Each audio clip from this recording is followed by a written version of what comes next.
Hello, everyone. Welcome to Extreme Chess Academy.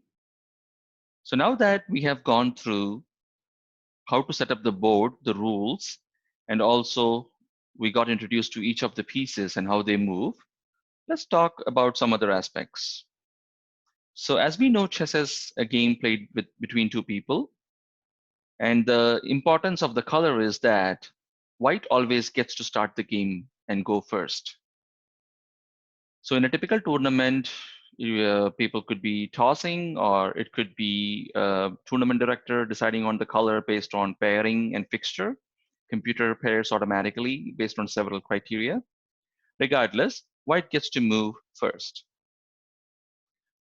And typically when you play a game of chess, there is a rule called touch move, which means if you hold a piece and if you take your hand off a piece by dropping it to a desired square, the move is considered to be over, unless it was an illegal move that you made.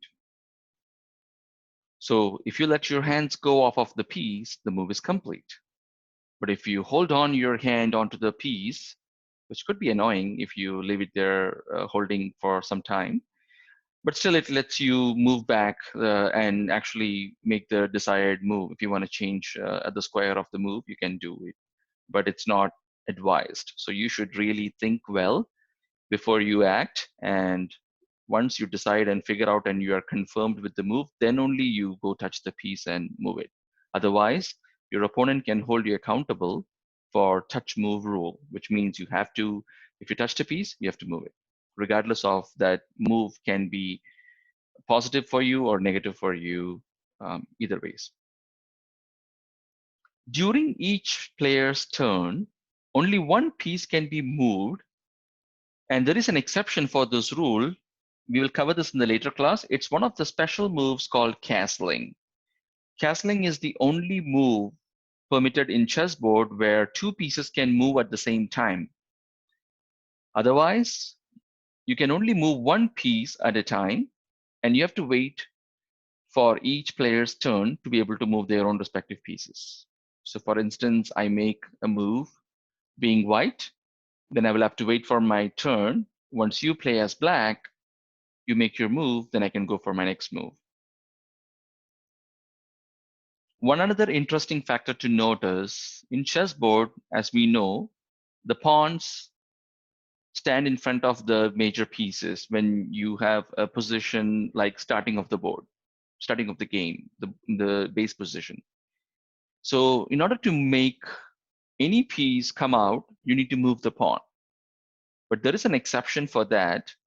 One piece in particular doesn't need any pawns in the front to move to make its way. Can you guess which piece that might be? If you figured it, congratulations, it's actually knight.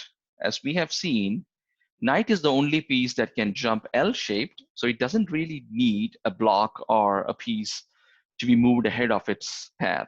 It can jump over.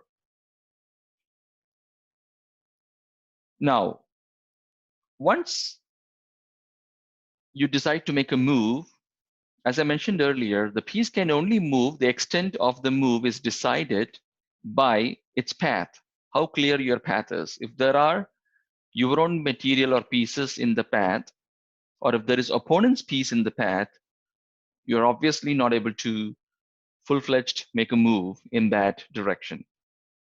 In other words, you cannot move a piece to a square that is already occupied by either one of your own pieces, or if it's an opponent's piece and you can actually capture, and if you have enough support to capture it, then you may very well move ahead. If not, you cannot simply do it. Now, capture is an action where you simply remove opponent's piece from the board and put your own piece in its place. And we will take a look in a different video how the captures work in chess. Finally, I would like to emphasize there are three states in the game. You can either win or lose or draw. Draw, in other terms, is called tiebreak, where both the people win, which means you share half a point each. If you win, you get a whole point. And if you lose, you do not get any points. That's how the tournament scores are counted. A game ends either by a draw, and there are multiple ways to draw, which we will cover in a different session, or you have to checkmate the king. A checkmate is when your king is in check, and check means attacking the king by any other piece. You say the word check, and then you have no legal squares for the king to move, and it's your turn, so the game is over. And a stalemate is a situation where your king is not currently in a check, but it's your turn to move and you have no legal squares to move. So either way, the game ends, but the difference is one is treated as draw, stalemate, which means you get half a point. But in checkmate, you actually lose a point. If you are being checkmated, then you lose a point. If you are the one who is checkmating your opponent's king, then you get a point, you win the game. So let's look at the value of each pieces. King is the most powerful or the critical piece of the board, and it is thought to be priceless. In other words, most invaluable piece, and you cannot afford to get your king risked for an attack, because if it's checkmated, game is over. So just think of it as the most powerful or most valuable piece. Queen, in other words, is the most powerful piece in the terms that it can move the maximum number of squares, and it's associated with 9 points. So it's decided by the number of squares it can actually move. So a queen is 9 points. A rook is 5 points. That's the next important piece in the board based on the squares it can move. Then comes the knight. It's the next lower value piece, which is 3 points. And it's same as bishop. So you could consider both of them are siblings. Both of them are equal value. And then the pawn, which is the least valuable piece, and it's 1 point.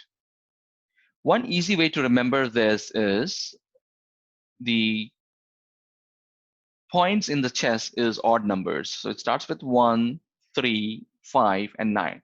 Just remember there is no 7. So king is priceless. Queen is 9 points. Rook is thought to be 5. Knight is 3. Bishop is 3. And pawn is 1. Why do we really need to understand the value associated with each piece? In future, when you play a game, this helps you in calculating a profit or loss.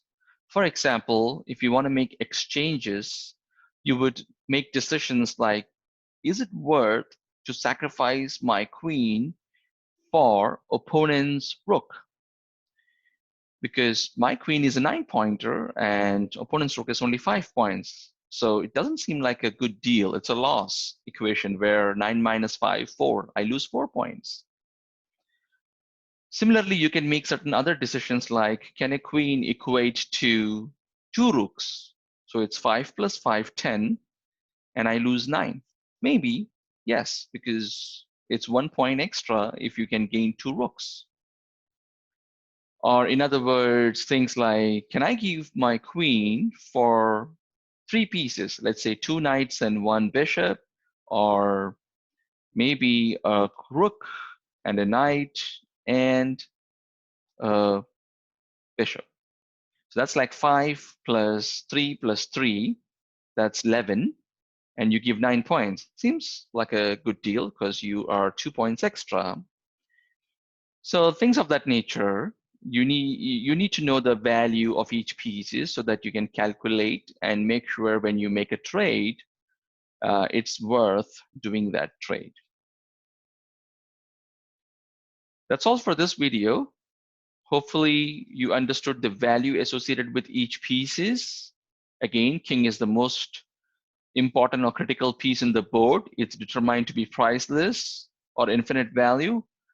Queen is 9 points, rook is 5, bishop and knight are 3, and pawn is 1.